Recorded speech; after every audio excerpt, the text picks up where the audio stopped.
Doctor Rahul Vaswani और आज हम लोग पढ़ने वाले हैं किंगडम प्रोटिस्टा के बारे में। हम लोग ने इसके पहले बायोलॉजिकल क्लासिफिकेशन के फर्स्ट वीडियो में एक बेसिक इंस्टिंक्ट ले लिया था कि सारे किंगडम्स के अंदर उनके थोड़े बहुत फीचर्स के बारे में चार्ट बना के हम लोग ने डिस्कस करा था।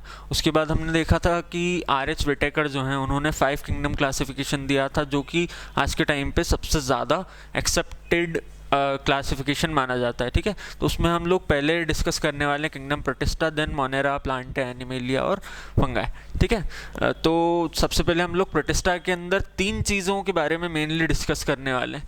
सबसे पहले है उसकी सेल वॉल के बारे में।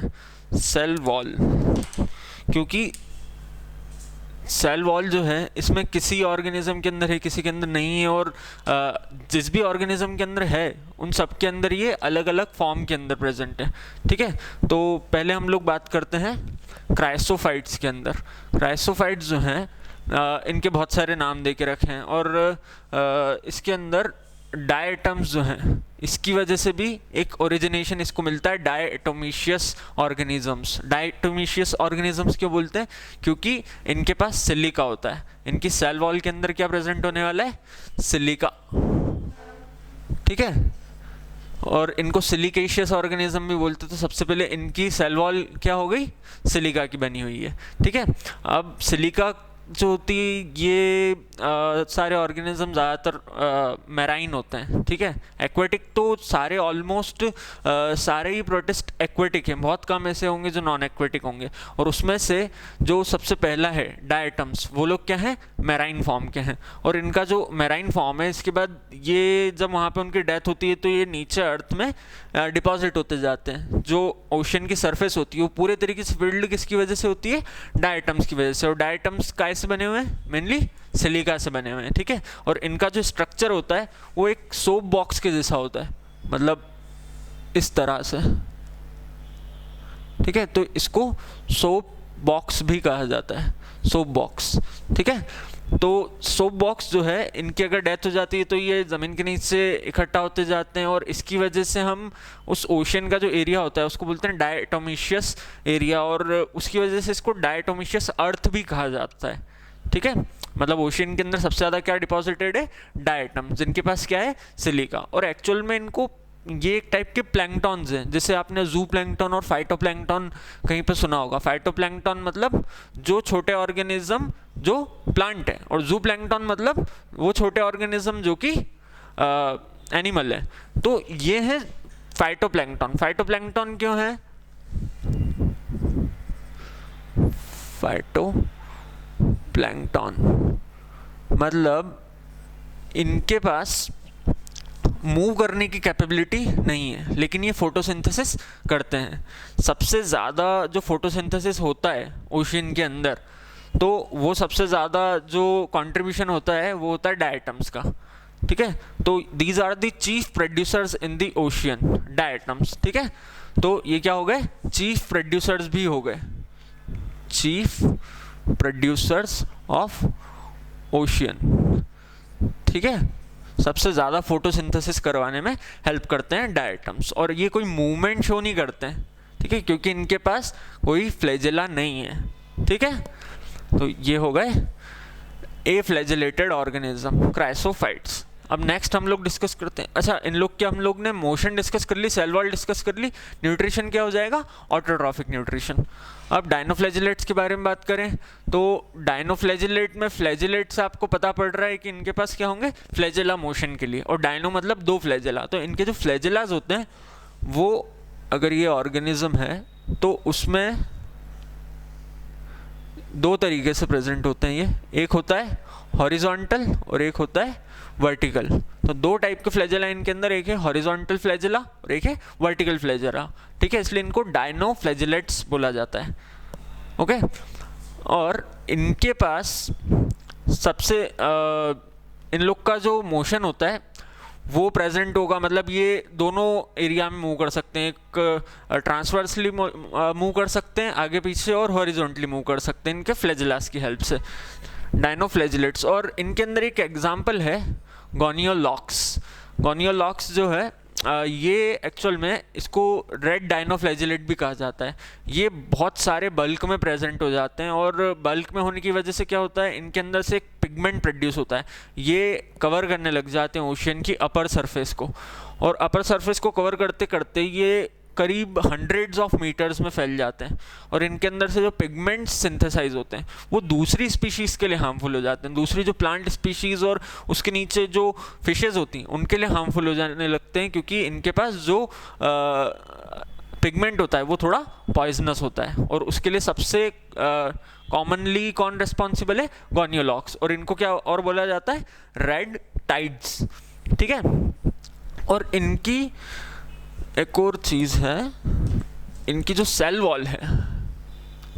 वॉल है वो काफ़ी टफ होती है, रिजिड होती है, और वो कैसे बनी होती है, सेलुलोज से। हम लोग ने प्लांट के अंदर डिस्कस करा था कि उनके पास सेल वॉल जो होती है सेलुलोज की बनी होती है, इसलिए उनको रिजिडिटी प्रोवाइड होती है। तो यहाँ पे भी क्या होने वाला है, इनको रिजिडिटी जो है इनकी सेल वॉल में कौन प्रोवाइड करवा रहा है, सेलुलोज। एक्चुअल में वो प्लेट्स होती हैं, तो उसको हम सेल्यूलोजिक प्लेट्स भी कहते हैं।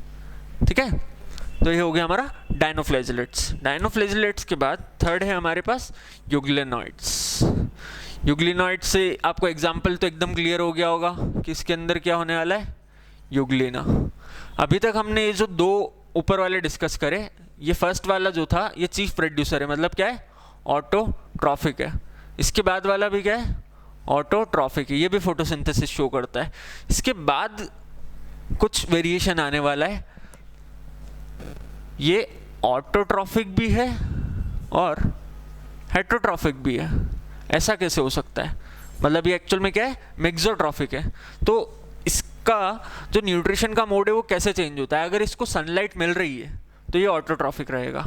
ठीक है, क्योंकि इसके पास पिगमेंट्स होते हैं, और इसके जो पिगमेंट्स होते हैं यूग्लिना के, वो हायर प्लांट्स को रिजेंबल करते हैं। सबसे पहली बार जो हायर प्लांट्स के पिगमेंट्स शो करे किसी ऑर्गेनिज्म में वो था यूग्लिना। ठीक है, उसके पास क्लोरोफिल ए, क्लोरोफिल बी और उनको कैरी करने वाले सारे पिगमेंट्स भी प्रेजेंट थे। तो Euglena shows higher plants pigments. ठीक है, हायर प्लांट के जो पिगमेंट थे उनके साथ रिजेम्बलेंस शो करता है इसका पिगमेंट। ठीक है, तो ऑटोट्रॉफिक तो समझ गए अपन। हेटरोट्रॉफिक क्या होगा, जब भी इसको लाइट नहीं मिलेगी तो ये क्या करेगा, अपने आसपास जो छोटे ऑर्गेनिजम्स होंगे, मान लो अगर इसको क्राइसोफाइट्स मिल जाते हैं तो उसको ईट अप कर लेगा। ठीक है, और इसकी जो सेल वॉल है, हम लोग ने न्यूट्रिशन के बारे में डिस्कस करा, तो ये क्या था, इसका न्यूट्रिशन है मिक्सोट्रॉफिक, ऑटोट्रॉफिक और हेटरोट्रॉफिक। हम इसकी सेल वॉल के बारे में बात करेंगे तो इसके पास सेल वॉल काई की बनी हुई है, प्रोटीन की। इसकी सेल वॉल बनी है प्रोटीन से, और उसको पेलिकल भी कहा जाता है, पेलिकल, प्रोटीनीशियस या पेलिकल। तो इसकी सेल वॉल हो गई प्रोटीन से बनी हुई, प्रोटीनीशियस सेल वॉल यूग्लिना की। और इसके बाद एक और चीज़ हमारे पास बचती है, मोशन। तो मोशन के लिए यूग्लिना के पास भी फ्लैजेला हैं और दो फ्लैजेला हैं। ठीक है, तो इसका जो फ्लैजेला है वो एक्चुअल में एक फ्लैजेला काफ़ी बड़ा है और एक फ्लैजेला बहुत छोटा है। ठीक है, दो फ्लैजेला है इसके पास, एक फ्लैजेला बड़ा है और एक फ्लैजेला छोटा है। तो बड़े वाले फ्लैजेला को मैक्रोफ्लैजेला बोलते हैं और छोटे वाले फ्लैजेला को माइक्रोफ्लैजेला बोलते हैं। ठीक है, अब इसके बाद है स्लाइम माउल्ड्स। स्लाइम माउल्ड्स जो हैं ये हमेशा डम, मॉइस्ट, ऐसे मतलब ऐसे एरियाज मिलेंगे जहाँ पे बहुत ज़्यादा वार्मनेस होगी, मॉइस्चर होगा, उन जगहों पे मिलेंगे स्लाइम माउल्ड्स हमको। और ये पूरे तरीके से हेटरोट्रॉफिक है। पहले वाले क्या थे, ऑटोट्रॉफिक, दूसरे वाले हो गए ऑटोट्रॉफिक, तीसरे वाले हो गए ऑटो और हेट्रो। अब नीचे के जो दो बचे वो दोनों क्या हो जाएंगे, हेट्रो। आप ऐसे भी याद कर सकते हो इनको, auto auto, auto hetero, hetero hetero. मतलब पहले वाले दो ऑटोट्रॉफिक, नीचे वाला मतलब थर्ड वाला ऑटो और हेट्रोट्रॉफिक जो उन दोनों के बीच में कनेक्शन कर रहा है, और नीचे इसके दोनों हेट्रोट्रॉफिक। ठीक है, अच्छा प्रोटिस्टा के अंदर एक और खासियत है कि ये सबसे ज़्यादा कनेक्टिंग लिंक बनाते हैं अलग अलग ऑर्गेनिज्म के अंदर। जैसे हम लोग ने देखा यूग्लिना, ये हायर प्लांट्स से रिजेम्बलेंस शो करता है। ठीक है। ये जो प्रोटोजोन्स हैं ये लोग एनिमल्स से रिजेम्बलेंस शो करते हैं और ये स्मॉलर एनिमल्स से रिजेम्बलेंस शो करता है, और बहुत सारे एकदम माइक्रोस्कोपिक होते हैं तो थोड़े मोनेरा से भी रिजेम्बलेंस शो करते हैं। तो इनके पास सारी क्लासेस हैं, ठीक है। कुछ इनके अंदर पैरासाइट्स है, जैसे कि स्पोरोजोन के अंदर हम लोग बात करेंगे तो वो एक टाइप का पैरासाइट हो जाएगा, प्लाज्मोडियम। तो वो किसके साथ रिजेम्बलेंस शो करेगा?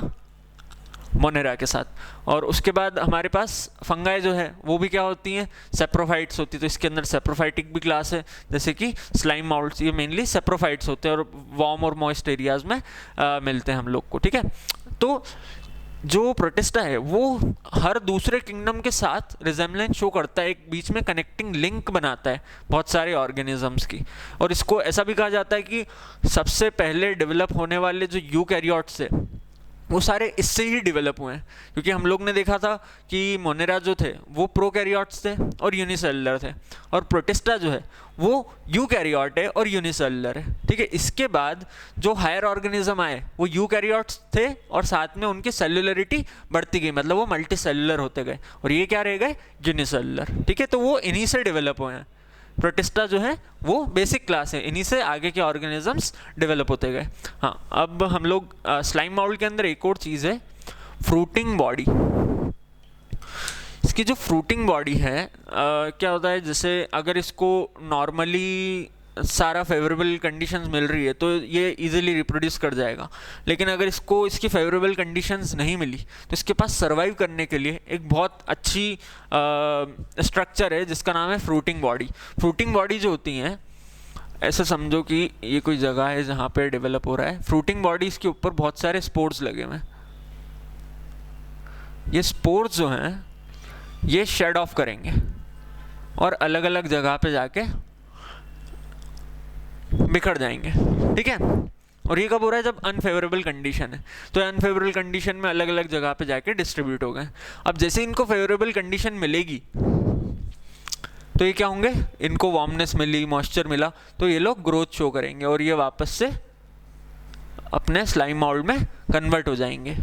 तो इनको बचाने के लिए, मतलब हार्श कंडीशंस में इनको सस्टेन करवाने के लिए कौन से ऑर्गेनिज्म, कौन से स्ट्रक्चर हेल्पफुल है? Fruiting bodies. फ्रूटिंग बॉडीज क्या प्रोड्यूस करते हैं? स्पोर्स, ठीक है। ये हो गया हमारा स्लाइम माउल्ट। अब लास्ट है हमारे पास प्रोटोजोन्स। प्रोटोजोन्स जो हैं इनके पास अलग अलग टाइप के हम लोग को स्ट्रक्चर मिलेंगे जो इनको मूव करने में हेल्प करेंगे, जैसे अमीबॉइड, फ्लैजेलॉइड, सिलिएटेड, स्पोरोजोन्स। स्पोरोजोन के पास कोई भी मूवमेंट के लिए स्ट्रक्चर नहीं होगा, ठीक है। और न्यूट्रिशन कैसा होगा इनका? हेटेरोट्रॉफिक, जो अपन डिस्कस कर चुके हैं। अब हम लोग बात करते हैं अमीबा के बारे में। अमीबा जो है इसके बारे में आप लोग ने लास्ट ईयर मतलब 10th क्लास में पढ़ा होगा कि ये अपना फूड कैप्चर करता है with the help of pseudopodia. मतलब ये अमीबा है, इनका कोई स्ट्रक्चर नहीं होता है ना। क्यों नहीं होता है? क्योंकि इनके पास सेल वॉल नहीं है। अब इनके पास क्या होने वाला है? जैसे इसके पास कोई फूड आने वाला है, अमीबा है ना ये अमीबा, इसके पास कोई फूड आता है तो ये अपनी सेल मेम्ब्रेन के अंदर चेंजेस करके इस फूड को एनगल्फ करने वाला है। इस फूड को एनगल्फ करा मतलब इसके नेक्स्ट प्रोसेस में ये फूड अंदर जा चुका है, ठीक है। अब ये with the help of lysosomes वगैरह इसको डाइजेस्ट करेगा और बाद में अल्टीमेटली इसको बॉडी से इजेक्ट आउट कर देगा। जो भी इसका वेस्ट प्रोडक्ट बचेगा उसको, ठीक है। तो ये जो प्रोसेस है इसको बोलते हैं सूडोपोडिया। सूडोपोडिया या फिर फॉल्स फीट ऑफ अमीबा या फिर सूडोपोडिया। ये फीट इसको किस चीज़ में हेल्प कर रहा है? फॉल्स फीट इसके न्यूट्रिशन को कैप्चर करने में, इट हेल्प्स इन इंजेक्शन, ठीक है। अब हम नेक्स्ट पे आते हैं, फ्लैजिलेटेड। फ्लैजिलेटेड के अंदर क्या है? इसके अंदर जो ऑर्गेनिजम्स रहेंगे उनके पास बहुत सारे फ्लैजिलाज रहेंगे। इसका एकदम क्लासिक एग्जांपल है ट्रिपेनोसोमा। ट्रिपेनोसोमा जो है वो डिजीज कॉज करवाता है जिसका नाम है एसएस। एसएस मतलब स्लीपिंग सिकनेस, ठीक है। स्लीपिंग सिकनेस जो है, इसका ऑर्गेनिज्म भी यहाँ लिख देते हैं अपन, ट्रिपैनोसोमा। ये आपको याद करके रखना पड़ेगा क्योंकि बहुत बार एग्जाम में आया हुआ है, ठीक है।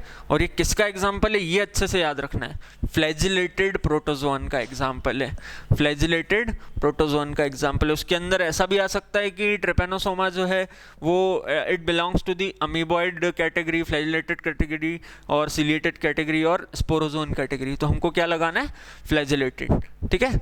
और ऐसा भी आ सकता है कि sleeping sickness is caused by flagellated protozoan और सीलिएटेड प्रोटोजोन या फिर स्पोरोजोन, ठीक है। तो हम लोग को फ्लैजिलेटेड प्रोटोजोन लगाना है और ट्रिपैनोसोमा को तो अपन को याद रखना ही है। अब है सीलिएटेड। सीलिएटेड जो है इसका सबसे कॉमन एग्जांपल है पैरामीशियम। उसके पास थाउजेंड्स ऑफ सीलिया होते हैं। देखना जब भी फ्लैजेला होते हैं ना तो उनकी नंबर कम होते हैं, उनको आप काउंट कर सकते हो, मतलब 10, 20, 30 ऐसा, यहाँ 1, 2, 3, 4। अभी हम मोनेरा के अंदर डिस्कस करेंगे फ्लैजेला के बारे में, मोनोट्राइकस, एम्फीट्राइकस, लोफोट्राइकस। तो यहाँ पे याद रखो कि सीलिएटेड जो हैं उसके अंदर सीलिया उसकी पूरी बॉडी पे बहुत छोटे छोटे सीलिया पूरी बॉडी के ऊपर प्रेजेंट होते हैं और यही सीलिया इसको मूवमेंट में भी हेल्प करेंगे, फूड कैप्चर करने में भी हेल्प करेंगे। और इसकी क्या है, ये पैरामीशियम है और इसकी जो कैविटी है उसको गलेट बोलते हैं हम। और इसके अंदर जो फूड का इंटेक होगा वो भी किसकी हेल्प से होगा, इन सारे सीलियास की हेल्प से फूड जो होगा इंटेक होगा, ठीक है। तो ये हो गया सीलिएटेड प्रोटोजोन। अब लास्ट है स्पोरोजोन्स। स्पोरोजोन के पास कोई भी मूवमेंट के लिए स्ट्रक्चर नहीं है, तो ये हमेशा स्टैग्नेंट रहेंगे। और इनके अंदर सबसे बड़ी खासियत ये है कि ये सारे के सारे पैरासाइट्स होते हैं, ऑब्लिगेट पैरासाइट्स, पैरासिटिक, ठीक है।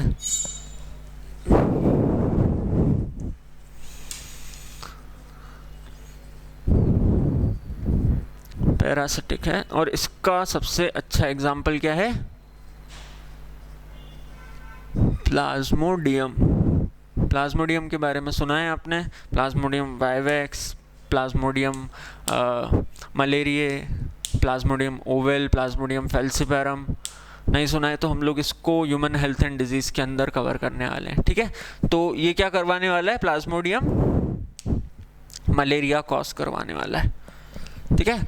और ऐसा भी कुछ लोग को, अगर किसी ने वो चैप्टर नहीं पढ़ा हो तो अभी भी अगर आपको क्वेश्चन आता है तो आप ये नहीं लगाना कि female Anopheles mosquito causes malaria, वो सिर्फ ट्रांसमिट करता है। तो फीमेल एनाफिलिस मॉस्किटो है वो सिर्फ प्लाज्मोडियम को ट्रांसमिट करता है, ठीक है। वो वेक्टर है, वो खुद भी उस प्लाज्मोडियम से अफेक्टेड है। मेन कॉजेटिव ऑर्गेनिज्म कौन है मलेरिया का, प्लाज्मोडियम, ठीक है। प्लाज्मोडियम कौन सी क्लास को बिलोंग करेगा, स्पोरोजोन, ठीक है। अगर ऐसा क्वेश्चन आता है कि which of the following class causes malaria, sporozoan, ciliated, flagellated और अमीबॉइड, तो हम लोग को स्पोरोजोन लगाना है, ठीक है। तो ये सारा हमारा एनसीईआरटी कवर हो गया है इस प्रोटिस्टा के अंदर अभी तक का। और इसके बाद मैं ट्राई करूँगा थोड़ा डिटेल में और पढ़ाऊँ, लेकिन इतना इनफ है। नीट के अंदर भी थोड़ा सा एक्स्ट्रा आ सकता है लेकिन इट इज़ इनफ, ठीक है। और आप लोग के बोर्ड के एग्ज़ाम के अंदर भी आप इतना बहुत लिख देंगे तो वो काफ़ी है, ठीक है।